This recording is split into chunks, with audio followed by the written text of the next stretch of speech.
लाख रुपये खर्च करून सुद्धा आपला काही अर्थ नाही। मायबाप आशीर्वाद देतील, जिवंत आहे तोपर्यंत सेवा। मायबापाची सेवा केली कारण माय बाप केवळ काशी आणि तेने न जावे तीर्थाशी। योगी 28 वेटेवरी उभा, 28 युगापासून पंढरीश पांडुरंग परमात्मा वेटेवरती विराजमान आहेत। का भक्त पुंडलिकानं सुद्धा माता पित्यांची सेवाच केलेली आहे। अंतकरणातला भाव शुद्ध असावा, कारण लेकुराचे हित आणि वाहे माऊलीचे चित्त। आई कायम सांगत असते पहा, प्रत्येक कथाकार कीर्तनकार सगळ्या गोष्टी आईचं वर्णन करतात। आईची कविता, जीवनाची सुरुवात, जीवनाची सांगत आई। आई तर महत्वाची आहेच, जेवढी आई महत्वाची तेवढा बाप महत्वाचा आहे। रथाला 2 चाक आहेत, प्रपंचाचे 2 चाक आहेत। प्रपंचाचा रथ गाडा चालतो प्रपंचातलं, तर रथाचं एक चाक गडाला तर दुसऱ्या चाकाला सुद्धा चालणं होत नाहीये। त्यासाठी दोन्ही चाक तेवढेच महत्वाचे असतात प्रपंचामध्ये। आई लहानपणापासून लेकराला शिकवते, बाळ इकडे जाऊ नको बरं, बाबा मारतील। बाळा हे खाऊ नको, बाबा मारतील। यांना असं बोलू नको, बाबा मारतील। हे काम करू नको, बाबा मारतील। तिकडे जाऊ नको। लेकराला वाटतं आपले वडील म्हणजे आपल्याला मारण्यासाठी जन्माला आलेली आहेत की काय। मनामध्ये अगदी विकल्प निर्माण होतो। आपण म्हणतो बाप कधीच रडत नाही, बाप 2 वेळेला रडतो पहा। स्वतःच्या एकुलत्या एक मुलावरती काही दुःख आघात झालेला असू द्यात, आणि स्वतःच्या मुलीला वाटी लावण्याच्या वेळेला आता त्या मुलीला सुद्धा बाप आठवत असेल, मुलाला सुद्धा बाप आठवत असेल। किती कुठे जाऊन आवाज दिला आणि किती आपण शोधून आणण्याचा प्रयत्न केला, काळ्या जमिनी आड माती आड गेलेले मायबाप कधीच माणसाला आयुष्यात दिसत नाहीयेत। आपण म्हणतो डोळे वटारून प्रेम करते तिला प्रियसी म्हणतात, डोळे झाकून प्रेम करते तिला मैत्रीण म्हणतात, डोळे मिटेपर्यंत प्रेम करते तिला आई म्हणतात। पण डोळ्यात न दाखवता आयुष्यभर आपल्यावरती जो प्रेम करतो ना, त्याचं नाव बाप आहे। नितांत आपल्यावरती प्रेम करत राहतो। लेकुराचे हित वाहे माऊलीचे चित्त, जगतामध्ये निस्वार्थ मनानं प्रेम करणारं नातं आहे। पण विचार करावा, योग्य वेळेत करावा। वेळ निघून गेल्याच्या नंतर सावध होण्यात अर्थ नाहीये। योग्य वेळेत विचार करावा, कोणता जो साधू संतांनी केलेला आहे। मनुष्य देह धारण करून आल्याच्या नंतर जाण्यासाठी प्रत्येक जण आलेला आहे, पण जीवन जगत असताना याच देही गडे देवाचे भजन, देवी दिला देह भजन गोमटा। जोपर्यंत आपण आईच्या गर्भामध्ये आहोत ना, भगवान परमात्मेला विनंती करतो, देवा एक वेळा कर या दुःखा वेगळे, एकदा या दुःखातून बाहेर काढ। बाहेर आलो की फक्त तुझं भजन करेल, पण बाहेर आल्याच्या नंतर सगळ्या गोष्टी आपण विसरून जातो। देवाला सुद्धा ओळखत नाही कोण देव आहे। गर्भोपने मो हाथ जुड़ायो, गर्भोपने मो हाथ जुड़ायो, निकल गया बेईमान अब तुम्हें कब सुमिरोगे राम, अब तुम्हें कब सुमिरोगे राम,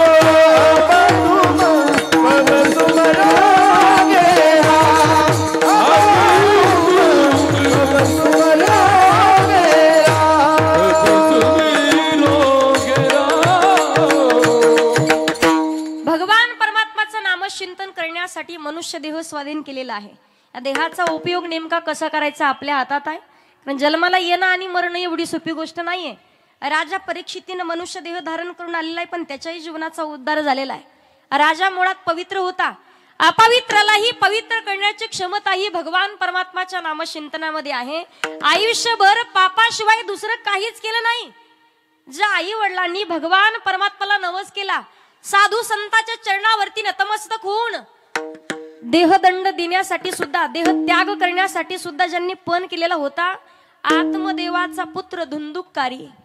पण धुंदुककारी जन्म देह धारण करून आल्याच्या नंतर एवढा वाईट मार्गाला लागला, एवढा वाईट मार्गाला लागला की शेवटच्या वेळेला पिशाची योनीला प्राप्त झाला।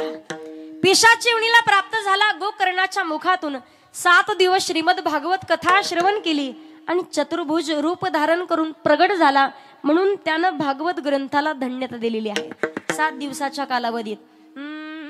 धन्य ही भागवती वार्ता, प्रेत पीडा विनाशिनी, सप्ताहोपी तथा धन्य कृष्ण लोक फलप्रद। कलियुगाचा विचार केला तर अगोदरच लिहून ठेवलेल्या सगळ्या गोष्टी। स्वतःचा मुलगा बापाचा ऐकणार नाहीये, स्वतःची मुलगी आईचा ऐकणार नाही, भावा भावाचा कधी पटणार नाही, आणि त्याच्यानंतर जावाचं कधी पटणार नाही। कारण आई रे बेमान दुनिया, आई रे बेमान दुनिया आई रे। माँ बाप को कोई नहीं माने, साधु संत को कोई नहीं माने, हिजड़ों को बहुमान रे। आई रे बेमान दुनिया आई रे बेमान दुनिया आई रे।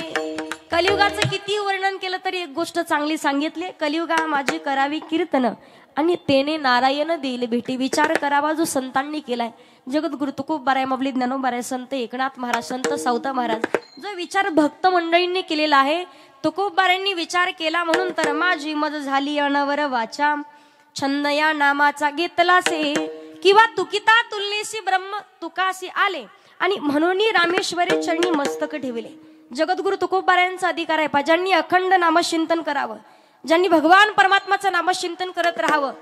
तुकाराम तुकाराम नाम घेता का प्रेम। अधिकार संपन्न तुकोबारायांना साधक मंडळी विचारतात, महाराज तुम्ही म्हणता विचार करा, जीवनामध्ये सार काय असार काय याचा विचार करा, पण विचार करून करावं काय तुकोबाराय, त्याचं उत्तर अभंगाच्या पहिल्या चरणात सारा सर विचार करावो ठावोठी, सारा सर विचार करावो ठावोठी, सारा सर विचार करावो ठावोठी, सारा सर विचार करावो ठावोठी। सारा सारे विचार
अभंगाच्या पहिल्या चरणामध्ये जगद्गुरु तुकोबाराय सांगतात, सारासार विचार करा उठा उठी, नाम धरा कंठी विठोबाचे। जगद्गुरु तुकोबाराय म्हणतात, बाबारे विचार करा, तोही जीवनामध्ये सार काय असार काय याचा विचार। आता प्रपंच सारखी परमार्थ सार याचा विचार आपल्याला करायचा आहे। प्रपंच सार म्हणून प्रपंचात कितीही सुख शोधण्याचा प्रयत्न केला, सुख भेटतं का? पुरुष मंडळ पाठीमाग झोपले नाही ना अजून। प्रपंचात कितीही सुख शोधण्याचा प्रयत्न केला, प्रत्येक संतांकडून महाराजांकडून ऐकता तुम्ही, दुःख बांधावडी आहे हा संसार, लटिका व्यवहार सर्व हा संसार। प्रपंचामध्ये कितीही सुख शोधण्याचा प्रयत्न करू द्यात, संसार के आंधी में बह जाने का डर है। राष्ट्रसंत श्री तुकडोजी महाराज सांगतात, मला सांगायचं काय, प्रपंचात मग करू नये का याचा अर्थ असा नाही, प्रपंचामध्ये सुख भेटत नाही म्हणून करू नये। संतांनी वर्णन केलंय, संसारी असावे आसोनी नसावे, भजन करावे वेळोवेळा, योग्य वेळेत सावधून फक्त नामचिंतन करा। प्रपंचात राहावं पण जिभेसारखं राहावं, कमळासारखं राहावं, प्रपंचात राहावं। दिवसभर एखाद्या लहान मुलीनं भातुकलीचा खेळ खेळावा, पूर्ण प्रपंच थाटते पहा, संसार उभा करते। महिला मंडळाला माहिती असेल, तिच्याकडे छोटासा गॅस असतो, टाकी राहते, पातेले सुद्धा राहतात, भांडे छोटे छोटे राहतात. दिवसभर अगदी संसार जसं की प्रपंच करते असा संसार थाटलेला राहतो.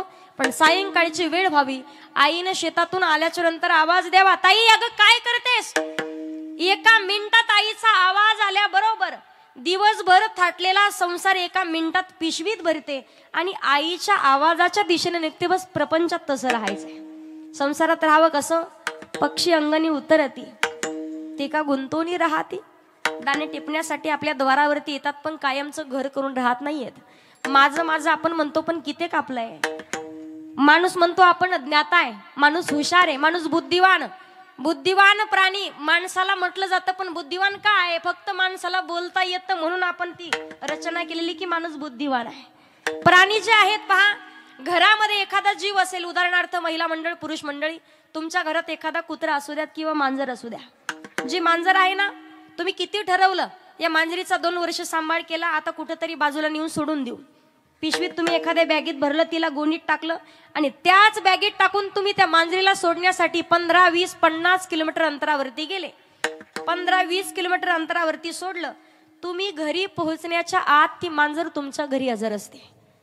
कुत्राही तसंच आहे. ती का, ते मांजरीला वाटतं हे घर माझं आहे. कुत्र दिवसभर किती दुसऱ्याच्या घरी फिरू द्यात, कोणी त्याला भाकरी दिवसभर खायला टाकू द्या, पण सायंकाळच्या वेळेला तो म्हणतो का आता की कुत्र नाही, आता हे आपलं मालक जरा चांगलं खायला देत नाही, हा माणूस चांगलं खाण्यासाठी देतो, आता याच्याच घरी राहू. दिवसभर कुठेही फिरेल पण संध्याकाळच्या वेळेला मात्र घरी. गाय असू दे, गाय दिवसभर कुठेही चरण्यासाठी रिकामी सोडा, दिवसभर फिरून येईल पण संध्याकाळच्या वेळेला मात्र दावणीला येते.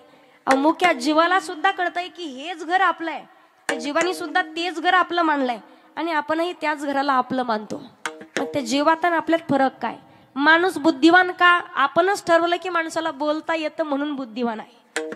पण खरोखर नेमका प्रपंच कोणता. अगदी आपण संतांनी प्रपंच केलेला आहे ना, जगद्गुरु तुकोबारांनी सुद्धा केला. संसाराच्या नावे घालून या शून्य वाढता हा पुण्य धर्म केला.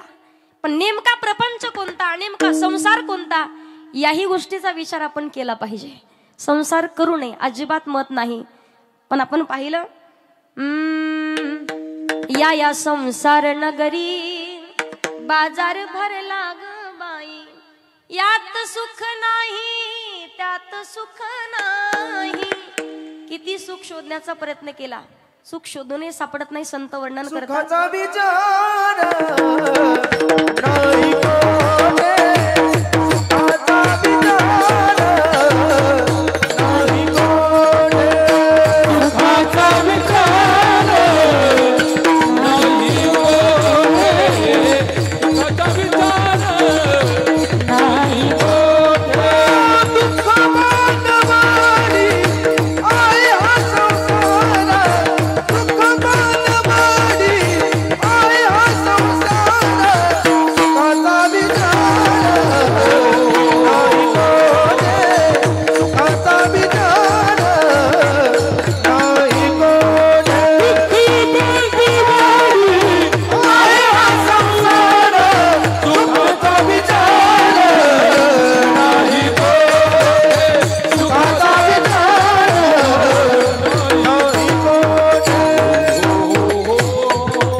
बांधावाडी आहे हा संसार, सुखाचा विचार नाही कुठे.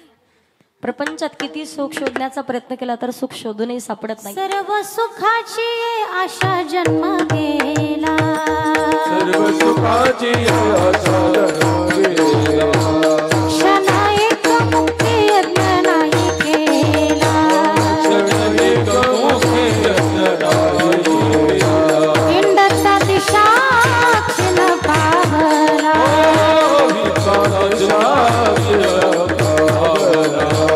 माया विष्टीला जीव माझा, माया विष्टीला जीव माझा, माझे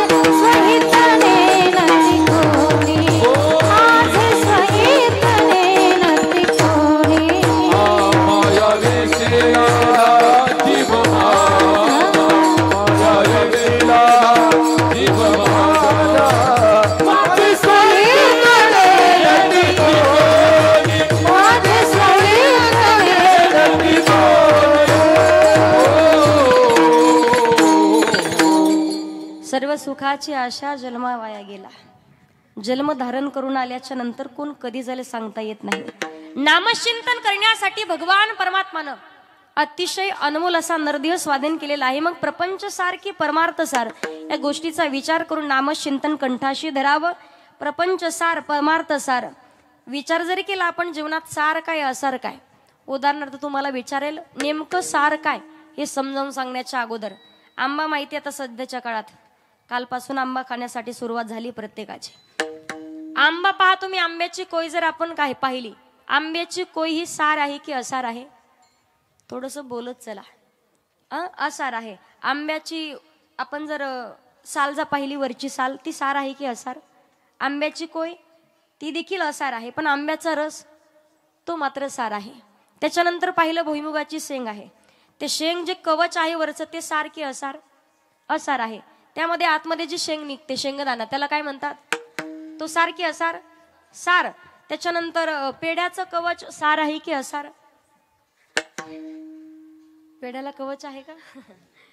जसा पेढा पूर्णपणे सार आहे तसं भगवान परमात्माचं नामचिंतनही पूर्णपणे सार. ओ राम नाम सार बनते, राम नाम सार,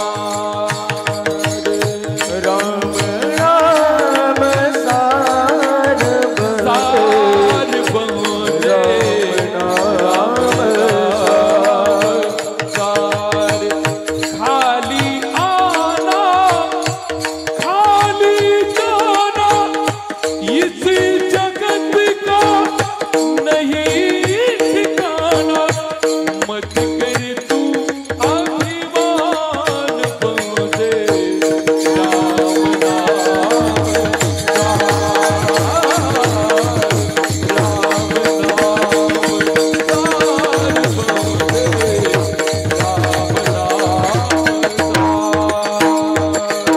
राम भगवान परमात्माचं नामचिंतन सार आहे. नामचिंतन का करावं? वर्णन केलेलं आहे. विश्वातलं सर्व सुख प्राप्त करायचं असेल तर नाम तुझे घेता देवा होई समाधान, तुझ्या पदी लागू माझे तन मन ध्यान. नाम तुझे घेता देवा होई समाधान. सुखी समाधानी व्हाल पण नामचिंतन करावं लागेल. विचार करावा जीवनात सार काय असार काय. तुकोबाराय सांगतात सार असार याचा विचार करून कंठात नामचिंतन धारण करा. जो विचार क्षणोक्षणा हाची करावा विचार, तरावया पार भव सिंधू. का विचार करावा? तोही योग्य वेळेत का करावा? नाशिवंत देह जाणार सकळ, आयुष्य खातो काळ सावधान. विचार करावा जो विचार भक्त प्रल्हादांनी केलेला आहे. विचार करावा जो 5 वर्षाच्या दुरो बाळाने केलाय. विचार करावा जो शबरी मातेने केलेला आहे. विचार करावा जो संत मीराबाईंनी केलेला आहे. आपण करतो विचार, कोणी संसाराचा, कोणी गाडीचा, कोणी बंगल्याचा, कोणी जमिनीचा. काही लोक विचार करतात एकुलता एक मुलगा 25 वर्षाचा झाला त्याचं लग्न कसं होईना.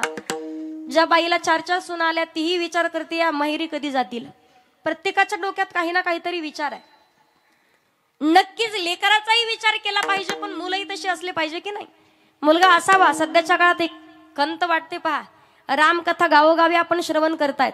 श्रीमद भागवत कथा ऐकतात. दरवर्षी कित्येक कीर्तन ऐकले आपल्या ऐकून होत आहेत. दरवर्षी आपण कथा कीर्तन श्रवण करत असताना पहा अजून खरं रामराज्य आलेलं नाहीये. 1 एकर जमिनीसाठी 3-3 वर्ष कोर्टात केस चालते सध्याच्या काळात. आणि सख्खा भाऊ सख्या भावाच्या डोक्यात धुंडा टाकायला मागे पुढे पाहत नाही. जीव घेण्यासाठी सुद्धा मागे पुढे. काही कालावधीमध्ये पहा आपल्याच परिसरातील नाशिक जिल्ह्यातीलच एक सोशल मीडियावरती व्हिडिओ आला होता. सख्खा भाऊ सख्या भावाला जनावरासारखं मारत होता फक्त 1 ते 2 गुंठा जमिनीसाठी. मला सांगायचंय काय, मग कधीतरी प्रश्न पडतो 14 वर्षाच्या वनवासाकरिता स्वतःच्या आईच्या सांगण्यावरून प्रभू रामचंद्र गेलेले आहेत. तर आल्याच्या नंतर सांगितलं तू चांडाणी आहेस, तू पापिनी आहेस, तू दृष्ट आहेस. शपथ घेतो आजपासून आयुष्यभर कधीच तुला आई म्हणणार नाही. तिच्या मुखानं तू माझ्या भावाला माझ्या दादाला 14 वर्षाच्या वनवासाकरिता पाठवलेला आहे. विचार हा प्रत्येकाने केला पाहिजे. शपथ घेतली आयुष्यभर कधी आई म्हणणार नाही. श्राप देतो कलियुगामध्ये सुद्धा कधीच तुझं नाव कैकई हे कोणत्याच मुलीचं नाव ठेवलं जाणार नाही. अजून किती नावं असतील पण काही नावे कोणीच ठेवत नाही, कायमची कलंकित झालेली आहे. मला सांगायचंय काय, 14 वर्षासाठी भाऊ वनवासाकरिता गेला, पण 14 वर्ष ज्यांनी चरण पादुका सिंहासनावरती ठेवून भावाचा वनवासही सुखरूप व्हावा यासाठी ज्यांनी 14 वर्ष साधूचा वेश धारण करून तप केले त्यांचं नाव भरत आहे. मग प्रश्न पडतो की हे रामराज्य गेलं कुठं? ज्या सावत्र भावानं स्वतःच्या सावत्र भावासाठी रडावं वनवासाकरिता गेल्याच्या नंतर, आता प्रश्न पडतो प्रभू रामचंद्र, लक्ष्मणजी असतील, शत्रुघ्न आहे, भरत आहेत, यांचं चरित्र अजून हे पात्र आपल्या आठवणीतच आलेले नाहीयेत. आनंद वाटला मागच्या वर्षी प्रत्येकाला 22 जानेवारीला, कित्येक वर्षापासूनचा वनवास निघून गेला असं प्रत्येकाच्या डोक्यात आलंय, पण घराघरामध्ये सुद्धा वनवास अजूनही चालू आहे. सख्खे भाऊ कधी सख्या भावाला नीट बोलत नाहीयेत. हे नाते जपले तर टिकतात आणि ताणले तर तुटल्याशिवाय राहत नाहीये. संतांनी वर्णन केलंय, रहीमन धागा प्रेम कामत खिचो कट जाय, कटे भी तो जुटे नाही, जुटे भी तो बीच में गाठ बन जाय. दोरा किती उडला ना पुरुष मंडळ, दोरा तुटतो पहा. तुटलेला दोरा जोडता येतो का? येतो ना जोडता, पण मध्ये गाठ पडल्याशिवाय राहत नाही. तसं माणसाचं नातं आहे. एकदा का नातं तुटलं, कितीही जोडण्याचा प्रयत्न केला, पण वेळोवेळीला त्या गाठी उद्भवल्याशिवाय राहत नाही. तुकोबारे म्हणतात, बाबारे विचार करा, जीवनात सार काय असार काय, आणि नामचिंतन कंठाशी धरा, मग नामस्मरण करावं का? माऊली ज्ञानोबाराय सांगतात, ज्ञानदेव पुसे निवृत्तीशी चाड, आणि गगनाहुनी वाढ नाम आहे. ऐसा नामाचा महिमा वेदशिनला झाली सीमा,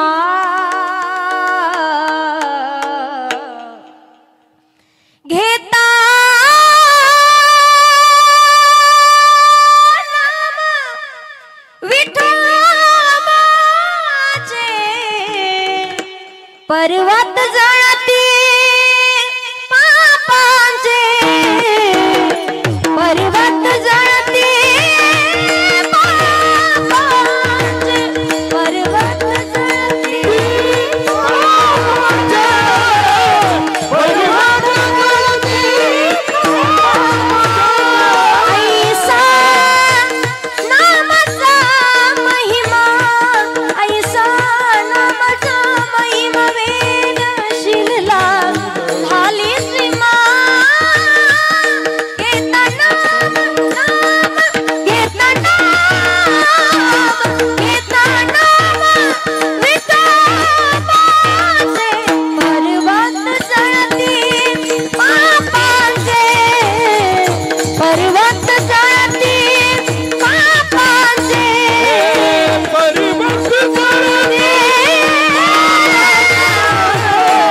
पर्वत जळती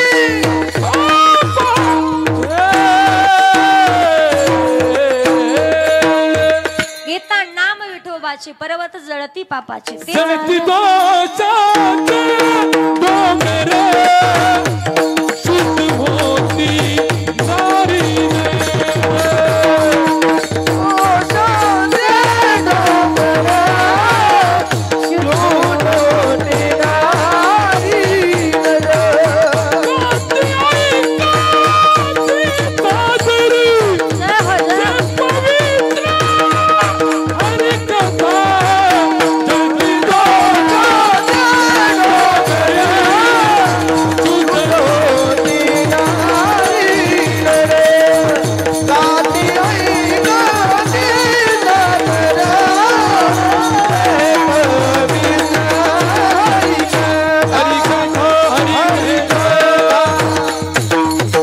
टाळी वाजवा एकदा जोरात सर्व गुणजन मंडळीसाठी. नामचिंतन मुखात का असावं ते नामुखात नसेल. संतांनी वर्णन केले, नामाविन मुख आणि सर्पाचे ते बीळ, ते मुखही नाही ते तोंडही नाही, सापाचे बीळ असेल. भगवान परमात्माचं नामचिंतन का तृण अग्निमेळे समरस झाले, तैसे नाम केले जपता हरी, हरी उच्चारणी अनंत पाप राशी, जातील लयाशी क्षण मात्रे. एकदा तरी माणसाच्या मुखात नामचिंतन संतांनी वर्णन केलंय. इतना तो करना स्वामी जब प्राण तन से निकले, गोविंद नाम लेकर तब प्राण तन से निकले. एकदा तरी मुखात नाव येऊ द्या. तुकोबाराय सांगतात, अंतकाळी ज्याच्या नाम आले मुखा, आणि तुका म्हणे सुखा पार नाही. नामचिंतन